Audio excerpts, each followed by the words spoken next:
Hola amigas y amigos, bienvenidos a tu programa Relatos Forenses. Estamos en el capítulo muy esperado por todos y todas ustedes. Maestra Vilma Naranjo, bienvenida. Como siempre usted que nos deleita y es un agasajo tenerla aquí en el programa. Muchas gracias por lo de deleite y agasajo, que ya es, creo que ya son dos palabras que son marca de este programa, ¿no? Antes que nada, quisiera decirles a todos y todas las que nos escuchan, porque veo muchos comentarios que dicen que me interrumpes. Sí. Y quiero decirles una cosa, esto es una mesa de análisis que lo hemos comentado varias veces, no es un programa, no es un monólogo, no es una entrevista como tal. Y creo que la participación de cada uno de nosotros es lo que alimenta este programa, así que no son interrupciones, son intervenciones, porque finalmente cuando yo te doy la palabra, lo que espero es aprender de ti, que todos aprendamos de ti, así que muchas gracias, y a todos aquellos que les molesta un poco esto, pues entender que no es así. Muchas gracias, maestra, por aclararlo. No, y al contrario, yo aprendo mucho de usted. Yo siempre vuelvo a repetirlo, con todo respeto. Es un agasajo y un orgasmo mental. Todo lo que usted nos ofrece para el conocimiento. Muchas gracias. Y a ver, vamos a ver qué tanto provocamos en este capítulo. Sí. A ver si es cierto que se siguen provocando. Este es un tema que está en todas las noticias últimamente y creo que tiene 30 años en las noticias. Curiosamente es un caso que no pierde vigencia, pero sí nos está dando muchos aspectos muy diferentes de conocer un poco más. Creo que las redes sociales, creo que las personas, los medios de comunicación también están cambiando casos antiguos. Este es el caso de los hermanos Menéndez. Ok, maestra. Aquí, ¿qué sucedió con estos hermanos? Mira, realmente tendríamos que empezar a conocer de dónde vienen estos hermanos, quién es la familia y por qué es tan sonado y dónde es que empieza realmente toda esta historia. José es el padre, es un cubano que llega a Estados Unidos. Él nace en 1944 en La Habana, Cuba. Sus padres lo envían a Estados Unidos a los 16 años y él entonces es enviado aquí para que comience una vida de educación donde saben que es un joven bastante inteligente, donde se sabe manejar bien, donde se comunica bien, y entonces los padres ven como una gran oportunidad que este joven salga de Cuba y vaya directo a los Estados Unidos. Así que él obtiene una beca en lo que es la Universidad de Illinois y ahí conoce a quien sería obviamente una participante o un personaje muy importante en esta historia, y ella es Mary Louise Anderson, llamada Kitty. Kitty es una ex reina de belleza. Así que este joven, que tiene un futuro bastante prometedor, conoce a esta ex reina de belleza. Físicamente es una joven, pues fue reina de belleza, que llama mucho la atención. Y hacen, diría yo, la pareja perfecta. Una joven que físicamente puede ser como un trofeo para este joven, porque así la ve, así la trata. Él ve a Kitty más que como una mujer más bien interesante o inteligente, la ve como una mujer que le va a poder dar una buena pareja, donde va a poder ser esta familia o esta pareja que todos esperan. Después, él se va y ellos se casan en 1963, él sigue estudiando y se mudan a lo que es Nueva York y se van a Queens. Él entra a la Universidad de Queens, estudia contabilidad y también administración de empresas. O sea que él se empieza a formar académicamente de una manera sumamente importante, donde las puertas se le van a comenzar a abrir, y después de esto consigue un muy buen puesto en lo que es la firma de contadores Coopers. Esta firma pues es de las más prestigiadas, de ahí lo jalan a lo que es la empresa Hertz, que es de todos estos autos de en renta, por lo que tiene un buen puesto. Entonces él va escalonando y escalonando, junto con Kitty, que es una esposa aparentemente perfecta, que se hacen una dupla pues maravillosa para ellos, hasta que él consigue hacerse socio en RCA Records. Esta es una empresa de disco. Ajá. Donde pues la mayoría de los artistas quieren estar, donde tienen un gran impulso, donde van a tener visibilidad. Así que José comienza a tener el sueño verdadero americano. Sí, incluso es una empresa discográfica muy de mucho peso a nivel internacional. Sí, reconocida. Pues, grandes artistas han desfilado por sus componentes, donde han producido bastantes, en aquel entonces, pues LPs, discos, y finalmente pues es una empresa muy reconocida. Así es. Empiezan pues obviamente todos los éxitos, y el 10 de enero de 1968 nace su primer hijo, que es Lyle. Lyle es un niño que ya empieza a disfrutar el éxito de estos padres. En 1970, 2 años después, nace quien le llaman Eric. Okay. Y ya la fortuna verdaderamente ya es importante, por lo que deciden de Queens mudarse ahora sí a Beverly Hills. Okay. Entonces, si te fijas, el cambio, y en tan poco tiempo ha sido verdaderamente grande, donde este hombre ya es reconocido por su inteligencia, por su manera de llevar las empresas, en cuestiones contables. Es un perfecto administrador, por lo que todas las empresas, incluso el medio del espectáculo, lo que es Hollywood, ya ha puesto los ojos en él. Okay. Es una familia de sueño a los ojos del público. Son los 2 hijos perfectos que empiezan a estudiar tenis, empiezan a ir a grandes pues fiestas. Kitty es esta mujer de hogar, ella no trabaja, y entonces se dedica a mantener la estabilidad de este hogar. Este hombre, con toda la fortuna, con todo el reconocimiento. Así que es este tipo de familia que nos muestran en las películas, que nos hacen pensar que esta es la felicidad eterna, que tener un auto de lujo, tener un gran yate, tener una mansión como la que tenían en Beverly Hills. Y luego era reina de belleza. Una reina de belleza. El trofeo, por decirlo así, ante los demás hombres. Exacto, entonces tienen todo, absolutamente todo, lo que las personas que estamos afuera desearíamos tener.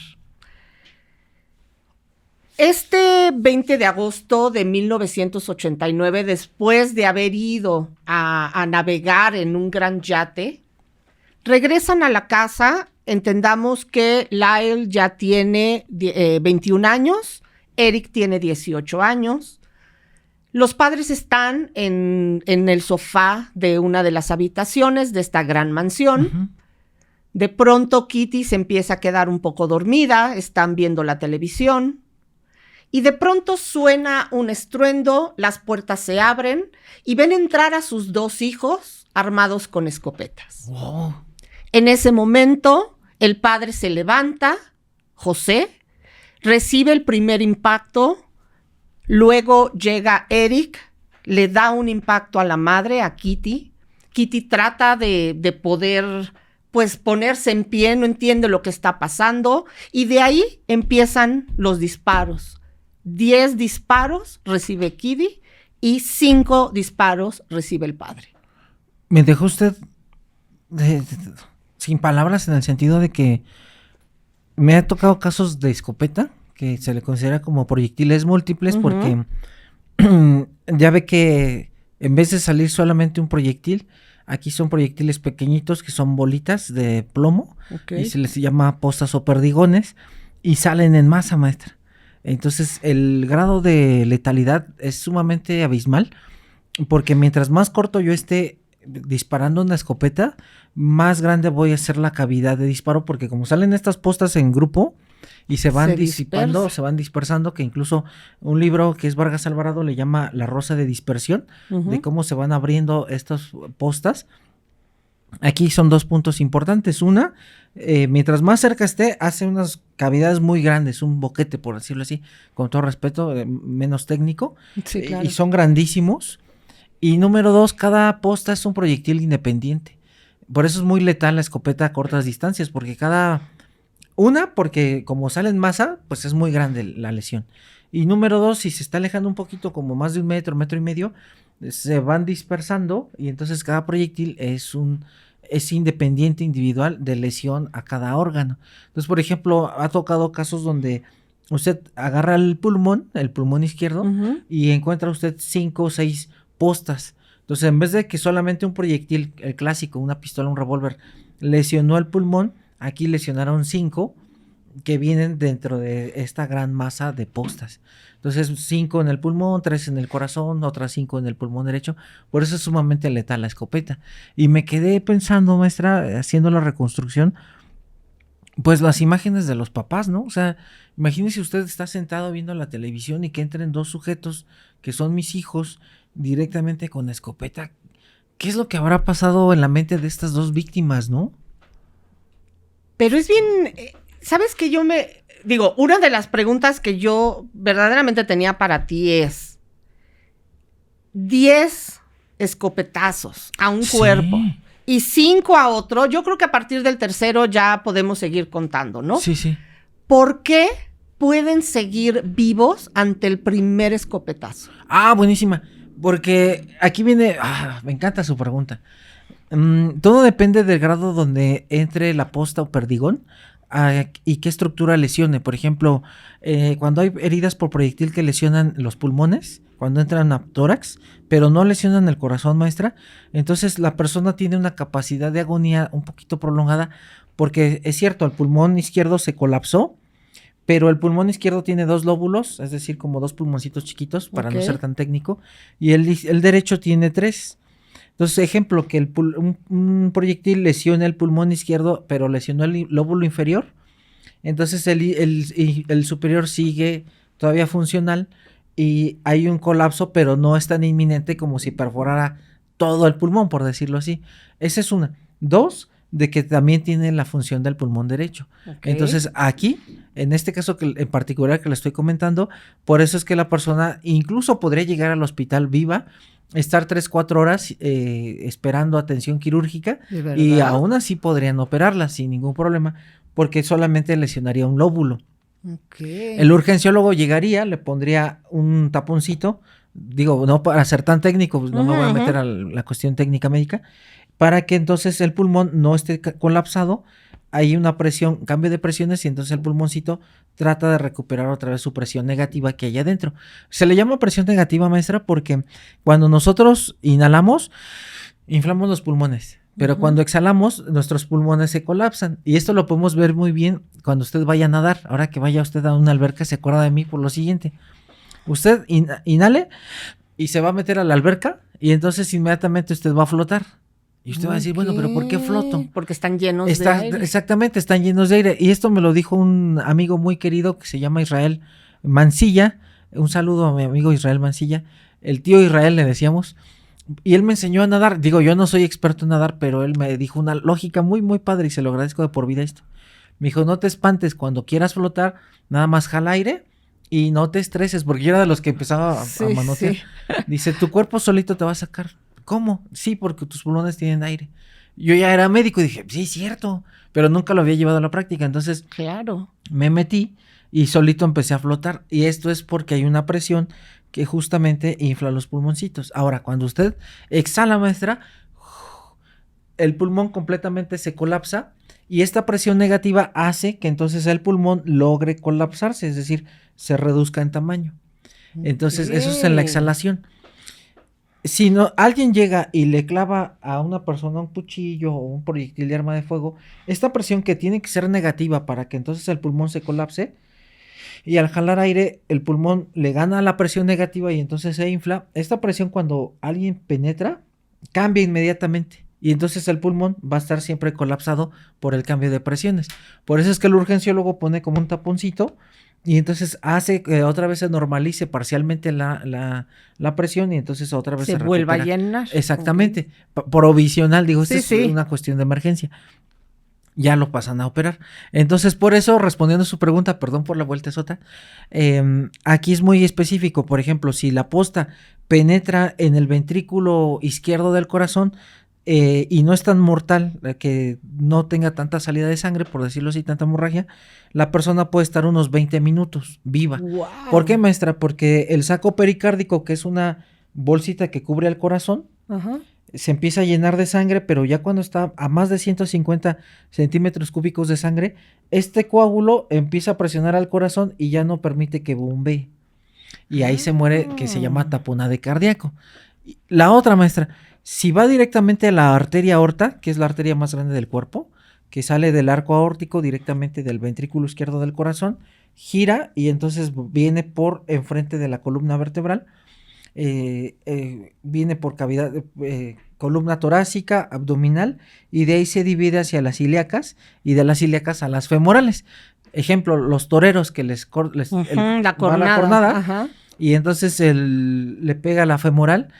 El paramédico, el médico intensivista tiene alrededor de 2 minutos para pinzarla, porque si no se vacía el torero. ¿Desangra? Sí, se desangra por el gran calibre de la arteria. Entonces, imagínense si eso está en femoral. Traslademos esto, maestra, a la aorta, que es una arteria muy gruesa, es de aproximadamente como de 1 centímetro, centímetro y medio de grosor. Obviamente más la contracción que puede dar porque tiene que obedecer a presión del corazón. Entonces imagínense cómo está la arteria.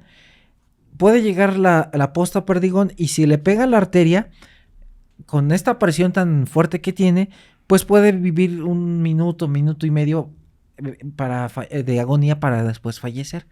Puede perder la conciencia a los 30 segundos o a los 20. Dependiendo del grado de pérdida de sangre, maestra, usted va a ver al paciente si está consciente o inconsciente.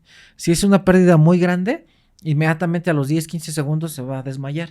Si es una pérdida un poquito lenta, pues el paciente sí va a estar agitado, va a estar sudando en frío, pálido, va a respirar muy rápido y le va a decir: es que siento que me muero, ayúdeme, y puede tenerlo ahí media hora, 1 hora, pero todavía está vivo. Wow. Entonces, esto depende, maestra, de el tipo, de cuántas postas o perdigones entraron a lesiones vitales, y de estos tipos de lesiones de órganos vitales, ¿cuál es la más letal? Por eso es que ahí pudieron estar vivos. Si nada más lesionaron el corazón, en los pulmones, el estómago, el hígado, no es tan mortal de segundos como si lesionara la arteria aorta. Y a ver, una pregunta. Entonces, ustedes como forenses, ¿cómo pueden decir cuál fue el impacto que fue letal? Si todos los órganos están... Sí. Porque usted, en la cuestión legal, maestra, usted, de hecho hay juristas que mencionan que incluso cuando hay alteraciones a órganos vitales, se le puede considerar ya de mortal. Entonces, ahorita le respondo. Primero voy a dar un preámbulo. Entonces, por ejemplo, la bala que puede penetrar en el pulmón, a nivel legal, se le clasifica exactamente lo mismo si penetrara en el corazón, porque una bala que penetra una cavidad, por ejemplo, torácica, abdominal o craneal, ya se le considera de mortal, por el simple hecho de entrar a cavidades estériles y tocar órganos vitales. Entonces, ahora, cualquiera de estas, si entraran 3 o 4, 2 a pulmón, una a corazón y otra al otro pulmón, las 4, yo como forense tengo que poner que las 4 heridas por proyectil de arma de fuego se les considera mortales a las 4. Y en un juicio el abogado me va a decir: ¿pero cuál es mortal? Las 4 son mortales. ¿Por qué las 4? Porque las 4 lesionaron órganos vitales. No importa qué órgano haya caído primero. Sí, eso es en la cuestión legal. Okay. Ahora, si usted me pregunta, ya médicamente hablando, yo tendría que ver cuál es el órgano que inmediatamente puede llevar a la muerte más rápido que el otro. Y en este caso, si una penetra al corazón y la otra al pulmón, ahorita era lo que platicábamos, si lesiona pulmón puede tener varias horas viva la persona. Si lesiona el corazón, en cuestión de minutos muere. Entonces, médicamente yo le diría ahí a usted, las 2 son mortales, la que penetró a pulmón y la que penetró a corazón, pero la que lo llevó inmediatamente a la muerte es la del corazón. Wow. Sí, fíjese que eso lo platico mucho porque lo aprendí en una clase de asfixiología de la especialidad, y de un caso de un señor que muy seguramente ya varias amigas y amigos lo escucharon, de un señor que debía mucho dinero y se cuelga en un edificio. Se llevó su escalera, se amarró, pero llevaba arma de fuego, llevaba una pistola. Entonces se sube al último escalón y en el último escalón se dispara. pero ya estaba amarrado. En el último escalón se dispara. Sí, de la escalera que él llevó, se amarró a la viga y ahí se disparó, ¡pum! Y entonces lo que hace el cuerpo es que quedó colgado, pero ya se había disparado. ¿Y de qué muere? Ándele, y esa era la pregunta, nos decía el maestro de asfixiología. A ver, doctores, ¿de qué muere? ¿Del proyectil de arma de fuego en la cabeza, que lesionó el cerebro, o del ahorcamiento? Y entonces todos los que no habíamos leído en aquel entonces, ¡Qué impresionante! sí, decían, no, pues del cráneo y de la cabeza, porque es mortal. Y decían, no es cierto, se muere de la asfixia. Y todos, no, pero ¿por qué? Y nos mandó a estudiar un capítulo de asfixias y un capítulo de fisiología cerebral. Resulta, maestra, y se lo pongo con todo respeto, voy a decir, el caso Colosio. Si usted se da cuenta, va Colosio ahí en Lomas Taurinas y llega Burto, que se supone es el actor material, le pone el revólver y le dispara. Y si usted seguía la noticia, tardó varias horas en morir porque llegó incluso al hospital y lo operaron. Bueno, y entonces nos decía esto el profesor, a ver, Colosio sobrevivió varias horas con un disparo en la cabeza. ¿Cuánto te gusta sobrevivir a una asfixia por ahorcamiento? Y todos 5 minutos, 4 minutos, ok. Entonces, ¿cuál es más mortal? ¿La asfixia, que nada más va a soportar la persona 3 o 4 minutos colgada? ¿O un arma de fuego que sí es cierto, se va a morir, pero va a tardar más horas?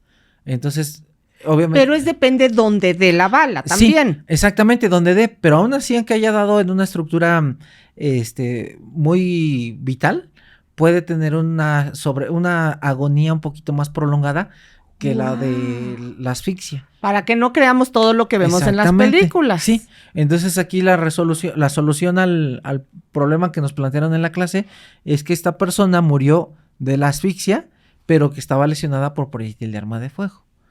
Sí, está muy interesante. Entonces eso usted lo ve con fisiología. Wow, porque yo aquí haría mi primer pausa para lo que sigue. Estos jóvenes llegan, meten estos escopetazos a los padres. Si bien hemos sabido, los hombres y las mujeres eliminamos de manera diferente. ¿Por qué empiezo por aquí?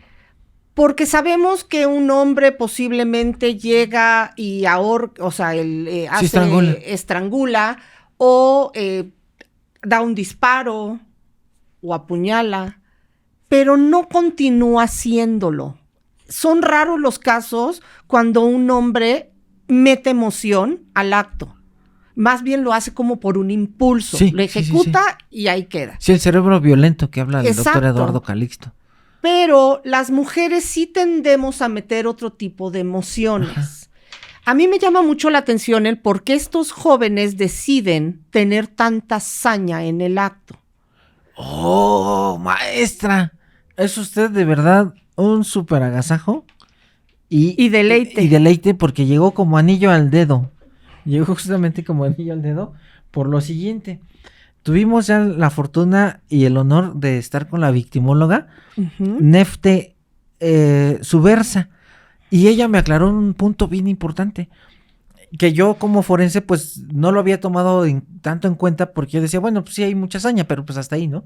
Y el día que vino me dio la clase magistral y decía, ¿qué pasa cuando hay una persona que tiene muchas lesiones? La hazaña, ¿no? Y eso nos traduce muy comúnmente el maltrato crónico de la persona que cometió el delito. Y en este caso, como usted lo comenta, yo le ponía de ejemplo a un hijo que mató a su mamá y le dio alrededor de 30 heridas punzocortantes. Y yo decía, es que fue mucha hazaña, pero nunca me había preguntado el porqué de la hazaña, ¿no? Y esta victimóloga nos decía, porque muy seguramente la mamá con tantos años violentó tanto al hijo que al final el hijo terminó cumpliendo, o bueno, haciendo el delito, pero fue el exceso de violencia por todos los años crónicos que tuvo él de violencia de la mamá al hijo. Entonces, aquí es justamente lo que usted me está comentando, la hazaña, ¿no? De por qué tantos disparos. Porque finalmente con uno y otra, en Estados Unidos, para la edad que tienen estos dos jóvenes, además por la segunda enmienda, donde se les permite comprar armas, aún siendo menores de edad, ¿por qué elegir una escopeta? Okay. Porque finalmente la escopeta es un arma que, como estabas explicándonos ahorita, genera demasiado daño y deja prácticamente irreconocible al cuerpo, ¿no? Entonces, elegir una escopeta a mí, además de con la fuerza del imprevisto, de meter tantos disparos, además de esta hazaña, me habla, para mí sería el primer indicio a notar de por qué estos jóvenes están tan enojados, pero incluso por qué son más los impactos que recibe la madre de los que recibe el padre. Si finalmente el acto es hacia los dos. Sí. Estuve viendo algunas entrevistas y en una de estas, donde ya ellos están detenidos, la periodista, la reportera, les pregunta el por qué también habían eliminado a la madre. Ajá. Y entonces ellos responden, y sobre todo el hermano mayor, que es Lyle, y dice que para ellos ya los padres eran una misma persona. Ya ellos no notaban la diferencia en cuerpos. Okay. Entonces, lo que yo me pregunto es, la participación de una persona que sabe perfectamente lo que está sucediendo en un entorno de violencia, ¿por qué no se le juzga de la misma manera que al violentador, que finalmente es el que está ejerciendo, pero la otra que está complaciendo todo esto que está pasando? Para mí sería, o incluso hasta más violenta y hasta peor ser humano, el permitir que en su cara, en su entorno, esté sucediendo algo, además con los recursos que tenían, que finalmente un divorcio pudiera haber obtenido dinero para poder ayudar a sus hijos, y sin embargo no lo hace y se queda callada. Dice que acaba de dar usted tocar una fibra súper nerviosa para la sociedad, porque hemos visto, digo, a lo largo de la cuestión del desarrollo de la profesión, maestra, me trabo porque me vienen tantos recuerdos de esto y es muy indignante lo siguiente que le voy a platicar. Incluso el Código Penal, cuando usted lo revisa, dice que cuando alguien comete un delito, el esposo, la primera línea, por ejemplo, los hijos, el cónyuge, incluso no pueden ser obligados a declarar por una cuestión que incluso los juristas pueden mencionar como de lealtad hacia esa persona. Digo, si alguien dijera, bueno, es que sí se podría, ahí nos meteríamos un poquito de debate como de la Inquisición, ¿no? Donde iban e incluso decían, es que mi papá... A señalar. Ándele, a señalar.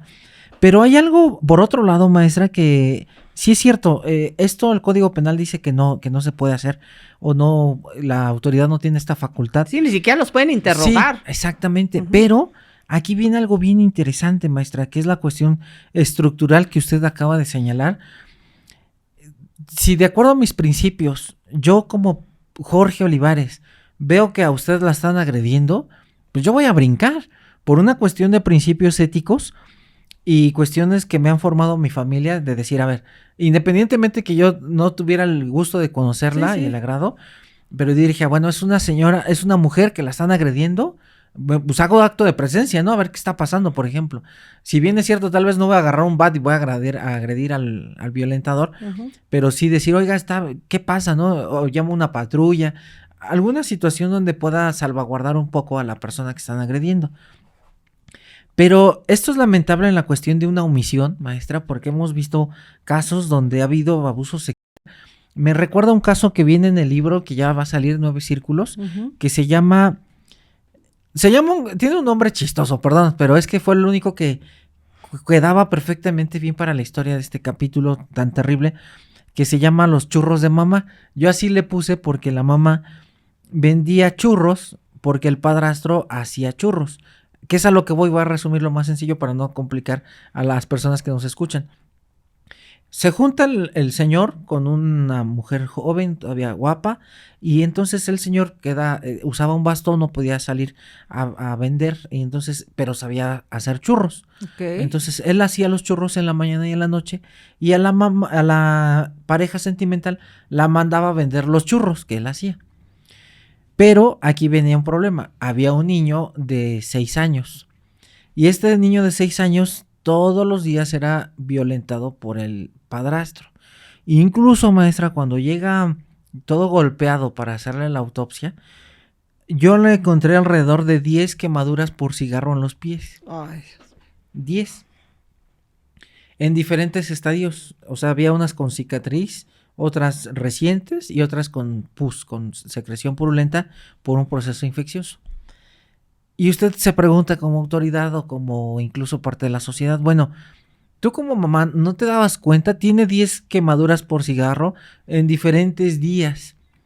Cuando yo estoy bañando a mi hijo, me doy cuenta. Claro, Cuando no camina bien. Exactamente, muy bien, maestra. Cuando veo que no camina bien, a ver qué tienes, ¿no? Cuando le pongo los calcetines, me doy cuenta. ¿Y cómo es posible que no te diste cuenta de 10 quemaduras en los tobillos? Que era solo una de las de lo que lo violentaba. Exactamente. ¿Y a qué es a lo que voy con lo que usted comenta mucho? Lamentablemente en casos de la pareja a veces se ha suicidado, la pareja sentimental, por una violencia crónica, después vienen la familia, los familiares ya muy indignados, a veces incluso estar acosando a los investigadores, a los peritos. Y le comento el caso porque ha habido situaciones donde ha habido personas que se quitan la vida, donde ellos sabían que habían sido maltratadas, violentadas, y como familiares no hacían nada. Incluso decían, es que yo sí me daba cuenta. ¿Y por qué no hacías nada? O sea, hubieras podido llamar a la patrulla, hubieras podido pagarle a algún psicólogo, hubieras ido con un psicólogo institucional a decirme, ayúdame a mi hija, a mi hijo lo están violentando, no quiere venir, ¿qué hago? No ser omiso, y ya cuando murió, entonces ahora sí voy a estar a veces hasta acosando a los peritos cuando están haciendo bien su trabajo y quieren que cambien causas de muerte. Porque a veces es cierto, maestra, sí es cierto, la cuestión de que tal vez se suicidó por una cuestión crónica, pero tampoco se le puede cambiar la causa de muerte, porque entonces viene el perito particular del que están culpando, y ese perito particular tiene todos los elementos para decir, este dictamen está mal, y entonces también meten en un problema al perito porque va a decir, ¿usted por qué está cambiando la causa de muerte cuando ni siquiera es esa? Y entonces se mete todo en un problema por algo tan importante que usted mencionó, que es la omisión, precisamente donde soy omiso, no hago nada, y esto está terrible. Justo lo que estás diciendo es a donde yo iba a ir, justo, haz de cuenta que nos telepateamos. Si bien sabemos que Lyle, Eric terminan con la vida de sus padres esta noche de agosto, después de eliminar a sus padres, salen, van al baño, se bañan, se quitan esta ropa que pues finalmente está pues ensangrentada, toman las escopetas, salen de la mansión, se dirigen a un tipo como de baldío, avientan las escopetas, después se van a una gasolinera donde tiran la ropa ensangrentada y después de ahí acuden a ver la película Batman en un cine. Okay. Están en este cine en toda la función, salen de la función, se dirigen nuevamente a la mansión y es donde se conoce la primer llamada al 911, donde uno de los hermanos llama, la operadora pues pregunta, lo nota que está muy alterado y él le dice que alguien ha entrado y ha matado a sus padres. Este es un hombre reconocido en el medio, donde sus vecinos, si no es Prince, puede ser Michael Jackson, o sea, están en una zona privilegiada, pero además de ser privilegiada, donde los ojos de las personas están puestos, donde hay tours, ¿no? De aquí vive tal persona y estaba la casa de José Menéndez, que finalmente es un productor muy reconocido, así que todo mundo identifica. En el momento que llegan al domicilio, todas estas autoridades finalmente van a recuperar 2 cuerpos. No saben precisamente de quiénes son. Y aquí es donde estalla esta historia. ellos siguen afirmando que a los padres los han matado, que ellos no se encontraban en la casa, de hecho estaban en el cine, lo que hace una coartada perfecta, porque mínimo eran 2 horas donde ellos no estaban, se supieron mover muy rápido. Y lo que sigue pasando es que con las semanas, los jóvenes tienen alrededor de una fortuna en este entonces, estamos hablando de los años 90, de $12 millones.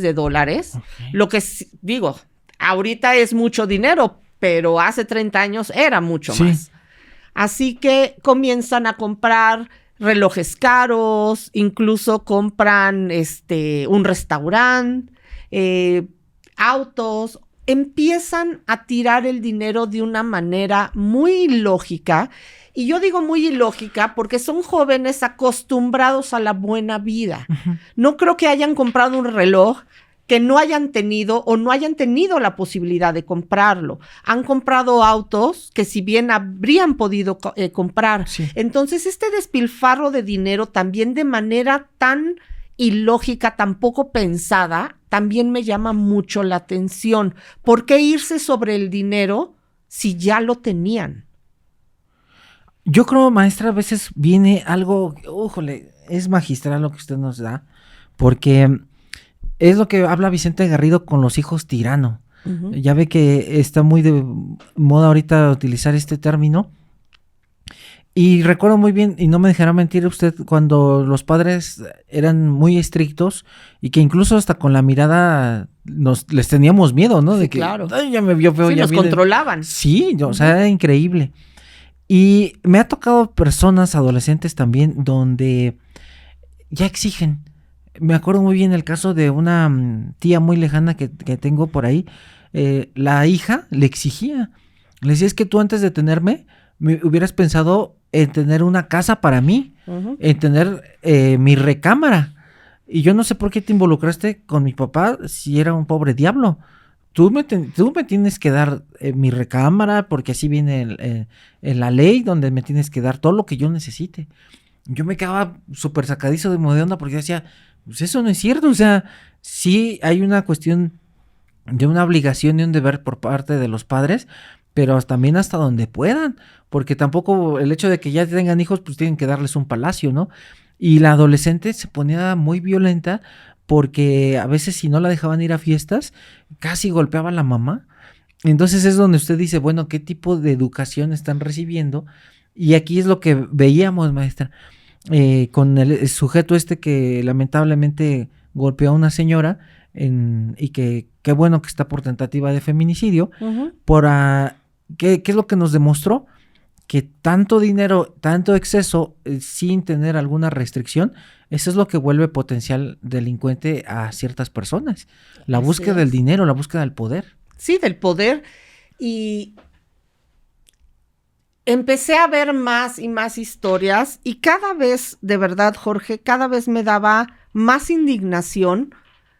No tanto, y perdón por lo que voy a decir, no tanto por el hecho del asesinato de los padres, sino de toda esta omisión que hubo detrás, que es justo lo que usted, ahorita estabas diciendo tú.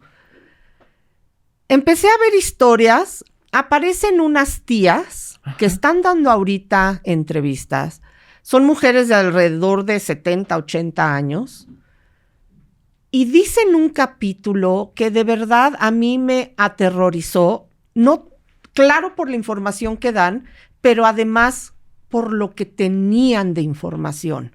Estos jóvenes son detenidos, ¿por qué? Porque se empiezan a ver pruebas donde hay cámaras, donde compraron las escopetas que no estaban en el domicilio. Y bueno, ellos son acusados del asesinato de los padres. Y entonces se convierte esto en un circo tan mediático donde todos eran juez y parte, donde todos tenían la razón, donde todos acusaban a los jóvenes. ¿Por qué? Porque los jóvenes manifiestan que han sufrido no solo abuso físico, sexual, sino abuso verbal durante todos los años de su vida por parte del padre. Okay. Donde el padre se ha ensañado mucho más con Eric, el hermano menor, donde Lyle obviamente también sufrió de estos abusos, donde el padre, así como él llegó de Cuba para ser un triunfador, él necesitaba, no solo es que soñara ni quisiera que sus hijos triunfaran, él necesitaba en todo este entorno perfecto, que toda esta apariencia perfecta, pues necesitaba que estos hijos triunfaran también. Y sobre todo, estos ojos estaban encima de Lyle, que es el hermano mayor, donde tenía que ser el triunfador, el de la mejor universidad, el de la mejor beca, pero beca por conocimientos, no por falta económica. Y entonces ellos lo acusan de que esto que ellos ocasionaron fue precisamente por la violencia verbal, física y sexual del padre hacia ellos. Ok, súper interesante. De verdad, cuando estaba viendo la historia de estas tías, comentan algo verdaderamente espeluznante. Y lo que comentan es que años atrás, y estamos hablando, ellos, en este momento, Lyle tiene 56 años, Eric tiene 53 años, en ese entonces tenían 21 y 18, pero todas estas atrocidades comenzaron en sus primeros años. Y comenta una de las tías que aparentemente una es prima y la otra es hermana de Kitty, de la mamá de los hermanos, y dice que cuando ella iba a la casa de esta familia o iban de vacaciones, les gustaba ir a yates, les gustaba tener casas como de campo, y se daban cuenta que cuando el padre salía con los hermanos, sobre todo Eric, y esto de verdad no sé ni siquiera explicarlo. Él llegaba, se dirigía a la cocina y se dieron cuenta que tomaba las botellas de catsup y tomaba limones y los empezaba a ingerir directo de la botella. O el limón se lo empezaba a echar en la boca. Y ahora ellas entienden que porque esto quitaba el sabor a esperma que les provocaba el padre. Oh.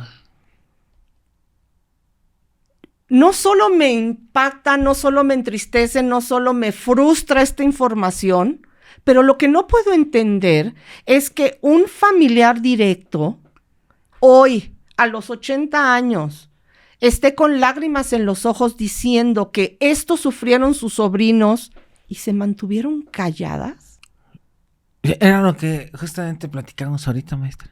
O sea, esa complicidad. Es una complicidad. Aparece otra mujer que dice que un día llega a casa de los Menéndez y está Eric buscando comida. Esta mujer había llegado por Kitty porque se iban a ir de compras. Y entonces toca al niño y se da cuenta que tiene mucha fiebre. Voltea con la madre y le dice, oye, pues yo creo que más bien nos quedamos, tenemos que llevar al niño al médico. No te preocupes. Él ya sabe dónde están las medicinas y si se siente mal, seguramente va a ir a tomar una y se va a acabar el problema. Oye, pero es que además no ha desayunado. Bueno, por eso está aquí, él sabe dónde están los alimentos. Tú y yo vámonos de compras. ¿Y qué es lo que responde la amiga? Ok, y se van. Hay otro caso donde está el psiquiatra de Kitty y entonces afirma que él ya había visto incluso tendencias suicidas por parte de la mamá, pero tampoco dice nada. Entonces, si te fijas, son muchísimos focos rojos por todos lados. Este es un caso que de verdad me siento abogado, juez, diablo, ángel, porque hay demasiada información. Pero, ¿sabes algo que a mí me preocupa mucho y yo siento que tuvo mucho que ver con la sentencia de estos jóvenes, que les dieron una sentencia de cadena perpetua doble por cada uno de los padres? Yo creo que si hubieran sido niñas, si no hubieran sido hombres que de 21 y 18 años cometen este acto por defensa, Si hubieran sido mujeres, estarían fuera. Ok.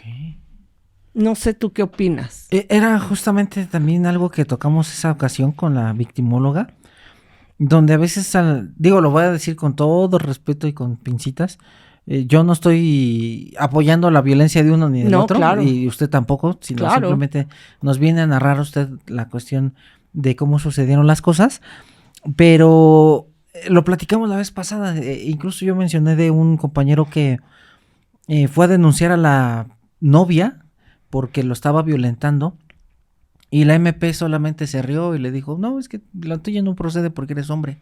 Entonces, esto fue hace años. Uh-huh. Entonces, es terrible. Sí, yo también llego a considerar que a veces por el hecho de pertenecer a un género, en este caso, pues a veces sí ya hay una predisposición de cometer una opinión, de tener una opinión y un sesgo, ¿no? De decir, ¿sabes qué? No, pues es que tú eres hombre, generalmente eres más violento y pues a ti 2 cadenas perpetuas. Porque además, y sí lo quiero recalcar, yo no me considero una persona que defiende a los hombres ni que defiende a las mujeres. Me considero una persona que defiende lo que es justo. Sí, sí. Y como les he dicho, yo tengo un hijo y tengo una hija, y me preocupa mi hija cuando sale sola. Me preocupa porque sé lo que sucede, sé la violencia que hay contra las mujeres, eso es evidente, y eso es lo que me aterra de un momento como el que estamos viviendo. Sí. Pero también tengo un hijo que también es vulnerable, que también puede sufrir, que también puede tener violencia por parte de otra mujer. Sí, sí, sí. Entonces, yo creo que aquí lo importante es condenar la violencia, como dices tú, no el género. Pero, desafortunadamente, también en ocasiones la sociedad castiga sin conocer los antecedentes. Y un niño que ha sido violentado desde sus primeros días, donde ve que una madre, si bien es consciente de lo que está pasando, no está cuidando al niño o a la niña, no está cuidando a su hijo. Así es. Que no importa si es niño o es niña, lo están violentando de igual manera. Uh-huh. Entonces, creo que en este caso, sí la parte defendió mucho el hecho de por qué los niños, que ya eran mayores de edad, por lo menos Lyle, ya tenía 21 años, por qué permanecía en un hogar donde, si bien ya tenía incluso los medios para irse de esa casa, y seguían en un lugar donde lo seguían violentando, porque esta violencia, se dice, terminó poco tiempo antes de estos asesinatos, donde era un joven de 18 años, Eric el menor, que seguía sufriendo este tipo de violación por parte del padre. Oh. El juicio, como te digo, se hace tan mediático, pero siguen y siguen los testigos. Y pude encontrar no menos de 20 testigos donde todos aseguran haber sabido, donde todos vieron cosas extrañas, donde veían cuál era el poder que ejercía el padre sobre estos jóvenes. Y vuelvo a lo mismo. Todos esperaron hasta que ellos dos murieran para entonces abrir la boca y condenar lo que estaba pasando. Y eso es donde de verdad yo invito a las personas, no podemos cerrar los ojos ante las injusticias, sea hombre o sea mujer. Yo sé que puede haber miedo, yo sé que en ocasiones el denunciar implica correr riesgos, pero creo que también hay instituciones que sí nos pueden proteger o que si sale un caso, posiblemente van a salir más. Y esto es lo que sucede en esto. Resulta que han pasado 30 años donde Eric primero estaba en una prisión, Lyle estaba en otra, los tenían separados, donde permitían lo que tanto hemos dicho, que medios de comunicación ingresen a la prisión y les hagan toda clase de entrevistas. Uh-huh. Y entonces es seguir dándole de comer a este monstruo que se creó, donde estos jóvenes son culpables de haber eliminado al padre y a la madre, eso es un hecho.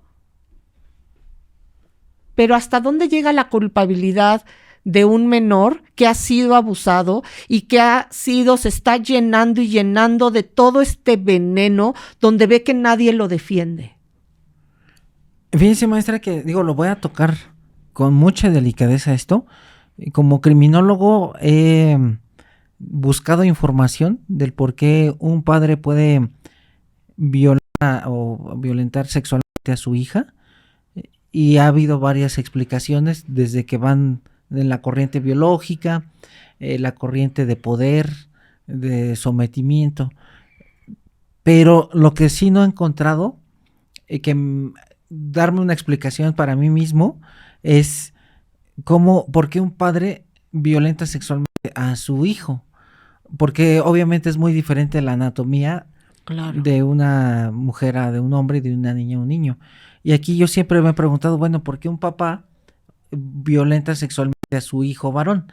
Ahí no he encontrado algo que me explique para mí las causas. Sí he encontrado algunos textos, pero no son tan contundentes como da la explicación los autores del papá hacia la hija. Esa es parte, la he comprendido. No estoy a favor ni nada, pero criminológicamente he entendido el por qué se puede dar, pero en el papá al hijo no he encontrado fundamento todavía contundente que explique del por qué se podría dar, a menos que sea un depravado sexual, ¿no? Un depredador. Pero si lo hace por otro fin, sí, todavía no he encontrado una buena bibliografía. Y también está el caso de la mamá. Esta mujer, yo he visto muchos casos donde desafortunadamente la madre ve como una posible, es como una competencia con las hijas, uh-huh, donde le da miedo de que esta hija se puede involucrar con su pareja sentimental y por eso en ocasiones permite esta violencia contra las hijas o la omite, ¿no? Uh-huh. O sea, ella nunca vio nada, nunca se enteró, ella trabajaba mucho, o es la hija la que ha estado seduciendo a la pareja, uh-huh, y entonces es su culpa. Pero vuelvo a lo que estás diciendo tú también.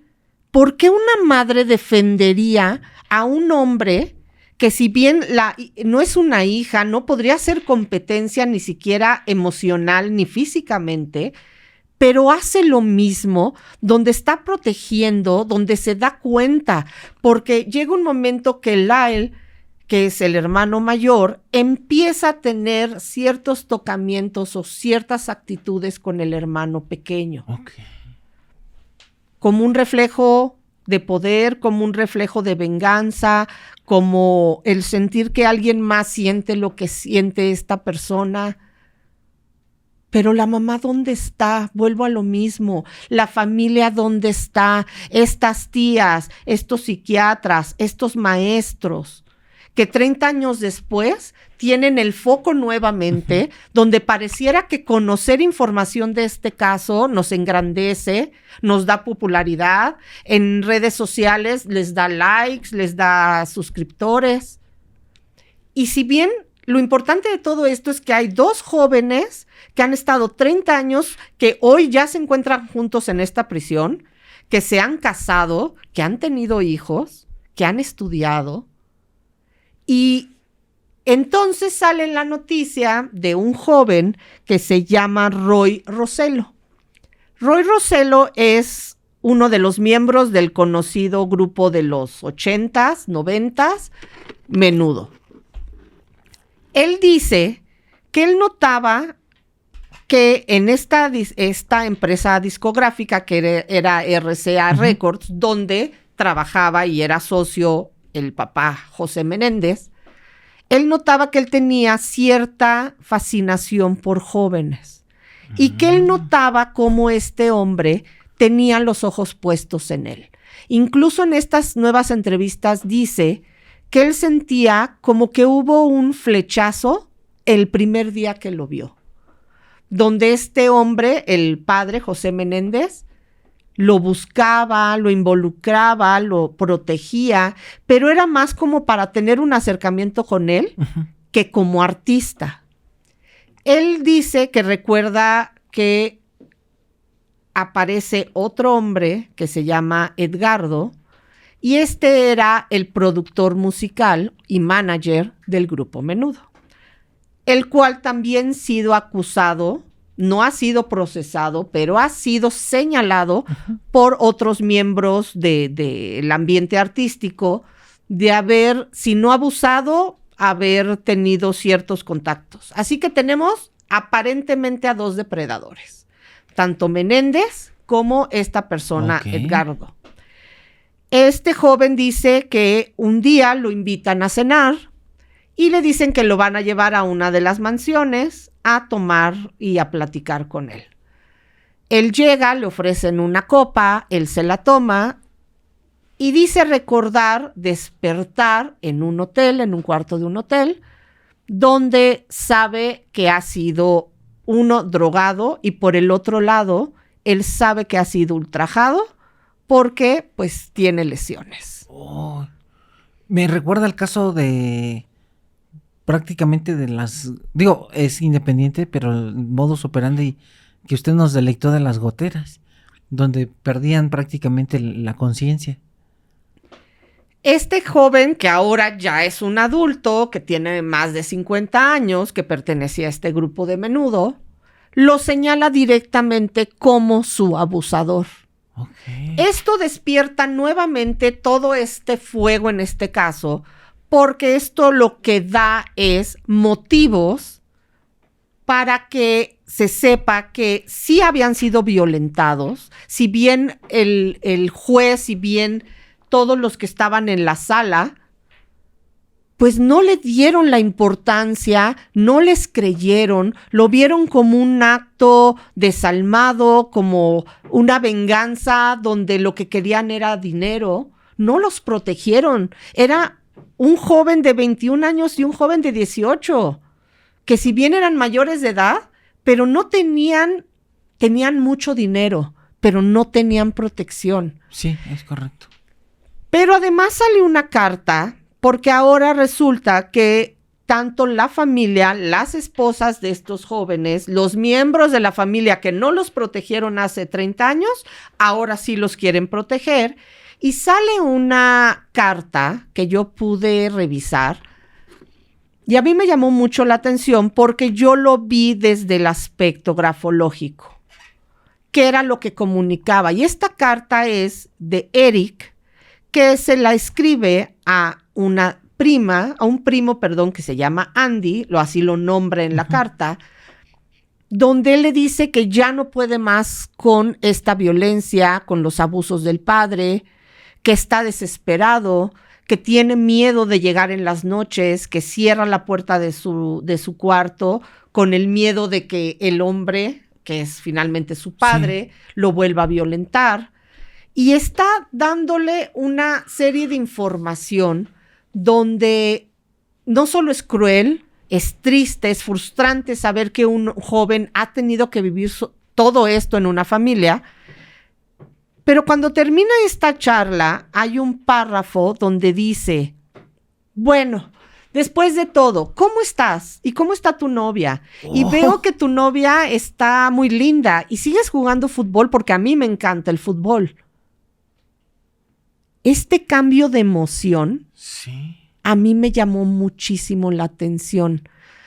Porque yo te puedo platicar una historia triste y después decir, pero bueno, ya no quiero hablar de cosas, platícame algo padre, algo que me guste o platícame de mí, ya platiqué yo mucho.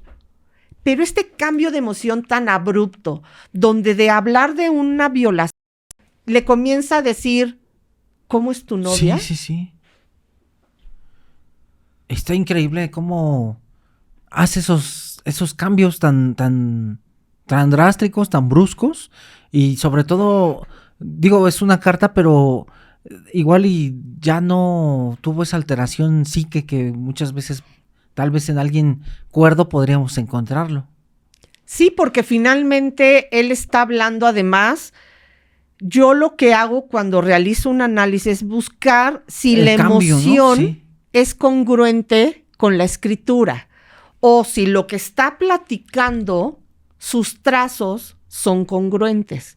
¿Por qué me es importante? Porque cuando yo reviso una carta póstuma de una persona que se ha quitado la vida, yo necesito saber si la emoción de miedo que seguramente tendría que encontrar, o puedo encontrar en ocasiones incluso paz, resignación, porque ya no hay nada hacia el futuro. Pero si sus trazos me llevan a condiciones donde hay realización, donde hay fantasía, donde hay sueño, donde hay más apegos hacia el futuro, para mí tiene que ser un signo de alerta el por qué una persona que decide quitarse la vida tiene estas tendencias o estas referencias hacia el futuro, donde ya no debería de estar.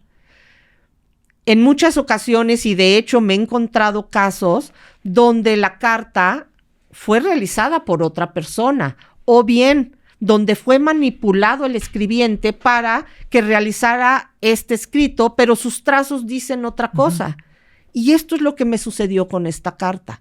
Yo no puedo decir si es culpable o no el padre, porque para eso existe, pues, los jueces, existe la justicia.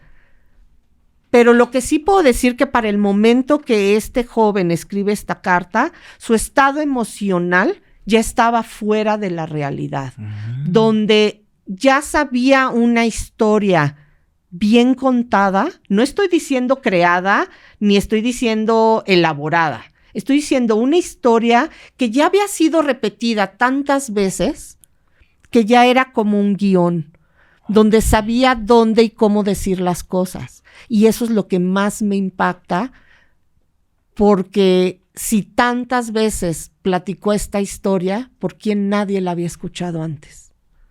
Es increíble, si usted hace el conteo, cómo pues prácticamente la gente no lo quiso escuchar, nunca lo quiso escuchar. A pesar de gritar, hacer el llamado, oiga, nadie lo auxilió. Y eso es lo que a veces vemos, el resultado, la punta del iceberg, maestra, es este tipo de delitos, por ejemplo, ¿no? El homicidio, el suicidio, es la punta del iceberg, pero hay que ver desde dónde se originó. Y tantos profesionales, además, había psiquiatras que estaban atendiendo. Hay una ocasión donde Eric está escribiendo un guión porque él quiere estudiar teatro, y entonces está escribiendo un guión, y es la misma Kitty, la madre, la que lo ayuda a la transcripción de este guión. Y en este guión se trata de dos jóvenes que matan a los padres. ¡Wow! Oh, increíble.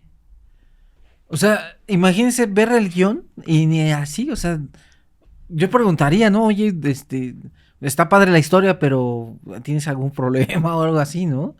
Y saber la historia también del personaje. Porque si el personaje coincide de que es una persona exitosa, igual alguien que ganó un concurso de belleza y el papá es muy exitoso, pues ahí como que me voy de una otra forma identificando con la historia de los personajes, y sí sería un mega foco rojo, un faro rojo ahí inmenso en decir, oye, ¿estás bien? Platícame. Pero si ya vimos que la mamá ni siquiera le importó cuando tenía fiebre el niño, pues imagínese. Y hay dos, se me hace muy curioso por cómo se van acomodando las cosas. Resulta que uno de los hermanos, ya estando en prisión, no sé si recuerdas este caso de O.J. Simpson, que es este hombre que mata a la esposa, ex esposa y al novio, y es perseguido durante muchas horas en una Jeep blanca, donde todos vimos televisado esta persecución, donde lo arrestan, y a la hora del juicio se le acusa de que utilizó un guante de golf para poder eliminar a estas dos personas, y cuando le prueban el guante no le queda, por lo que asumen no es culpable y es liberado de este doble cargo. Tiempo después, él ingresa nuevamente por otra cuestión a la prisión, y resulta que es el compañero de celda de uno de estos hermanos. O.J. Simpson había trabajado con el padre de los Menéndez. O sea, se volvía a juntar esto. Y después sale, y esto me causó... Hay una tarjeta de béisbol de un atleta, de un jugador que es muy famoso. La verdad es que no tengo el nombre correcto de esta persona. Y estas tarjetas que son tan buscadas y que tienen un valor comercial altísimo, pues hay una tarjeta donde aparece este jugador y en la parte trasera, en una de las gradas, están sentados los dos hermanos Menéndez. Así que esta tarjeta ahora tiene un valor por el atleta y además ahora atrás, por los hermanos tan famosos que son los hermanos Menéndez. ¡Qué increíble historia! Así que estuve de verdad pensando mucho. Creo que son culpables, es evidente, asesinaron a sus padres, pero ¿tendrían todas las armas para haber llegado tan lejos? No lo sé. Aquí vuelvo a repetir, maestra, citarle si usted me lo permite. Nos falta mucha cuestión de prevención. Ya lo vimos en Estados Unidos, aquí en México no se diga, América Latina.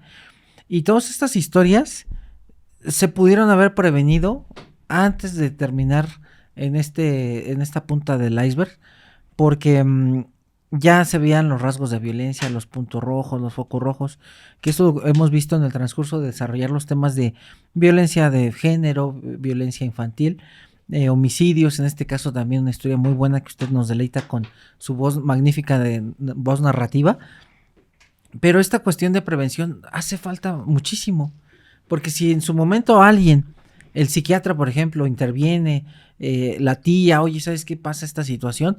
Muy seguramente no estaríamos viendo a estos hermanos tras las rejas, ni tampoco el homicidio de estos padres. Y entonces, para cerrar esto, estos jóvenes, si de verdad sucedió todo lo que ellos afirman que pasó, han pasado 30 años en la cárcel, donde no se les hizo justicia, donde si bien tendrían que pagar, sí, el asesinato, pero la razón era diferente. Van a salir a la sociedad. ¿Con qué enojo? Sí. ¿Con qué grado de violencia? Porque han sido objeto de burlas, de cuestionamientos, donde han vivido prácticamente su vida dentro de esta prisión. Y estas son las personas que vamos a tener en las calles. Sí. Estos me preocupan más, de verdad, porque están pidiendo su liberación, que si bien esto es muy difícil, porque finalmente sí cometieron los delitos, pero imagínate que verdaderamente la ley decidiera soltarlos libres. ¿A qué personas van a soltar? Sí, esto es tremendo porque, pues mire, vamos a poner este escenario ya sin dinero, sin recursos. No sé si la ley sea similar aquí en México, que cuando hay delitos, pues hay una cierta extinción de dominios. El Estado, pues sí, retiene esos bienes. ¿Qué pasaría ahí? O sea, ¿irían a delinquir? ¿Ya tendrían una hazaña más intensa con sus víctimas? Si volverían a rehacer su vida y después hacen la misma situación que hizo el papá con ellos. Es todo un abanico de posibilidades negativas, maestra. Sí, porque es un problema que yo creo que ni siquiera ha detonado, donde se hacen documentales, donde se hacen películas, y todo esto genera también dinero. Sí. Entonces, se hacen un objeto finalmente de mercancía, igual que el papá los trataba. Así que siguen siendo violentados de una u otra manera. Es terrible. Buenísimo el caso, maestra. Me dejó usted con un montón de reflexiones de cómo llega tanta violencia por parte del jefe de familia hacia los hijos y en qué culminan. Y eso lo vemos aquí en México también. Siempre que vemos este tipo de saña, cuando hay un homicidio, voy a estar recordando este caso y todos los temas que he podido deleitarme con usted. Y de verdad volvemos a pedir todos, no nos hagamos ciegos, las banderas rojas están Ujú. y son más visibles de lo que pensamos. Así que si vemos, y no tiene que ser un menor, puede ser un padre, puede ser una madre, puede ser un anciano que está sufriendo violencia, yo creo que el castigo emocional de conciencia incluso a veces es peor que el Sí. que está en una cárcel pagando una sentencia. Así es. Sí, ese dolor psique y esa cuestión de la culpa sí llega a incluso inclinar después a la persona a un suicidio. Así es. Tiene usted toda la razón. Maestra, muchísimas gracias. Como siempre, un verdadero agasajo estar con usted y con su magnífica voz narrativa. Muchas gracias, Jorge. ¿Algo que quiera decirle a las amigas y amigos? Pues que estén atentos para las dinámicas que vamos a tener, de que nos acompañen, vamos a ver cómo podemos hacer algo para que estén un poco más cerca, porque de verdad agradecemos mucho todo el cariño. Habrán cosas que no estén de acuerdo con nosotros y eso es lo que hace bueno toda estas mesas de análisis, porque finalmente pues no todos pensamos de la misma manera. Y que sepan que los comentarios respetuosos que nos dan, pues también nos ayudan a investigar de otra manera o a tener información y escucharlos, pero les agradecemos que verdaderamente a todos aquellos que lo hacen de manera respetuosa. Sí, maestra, muchísimas gracias.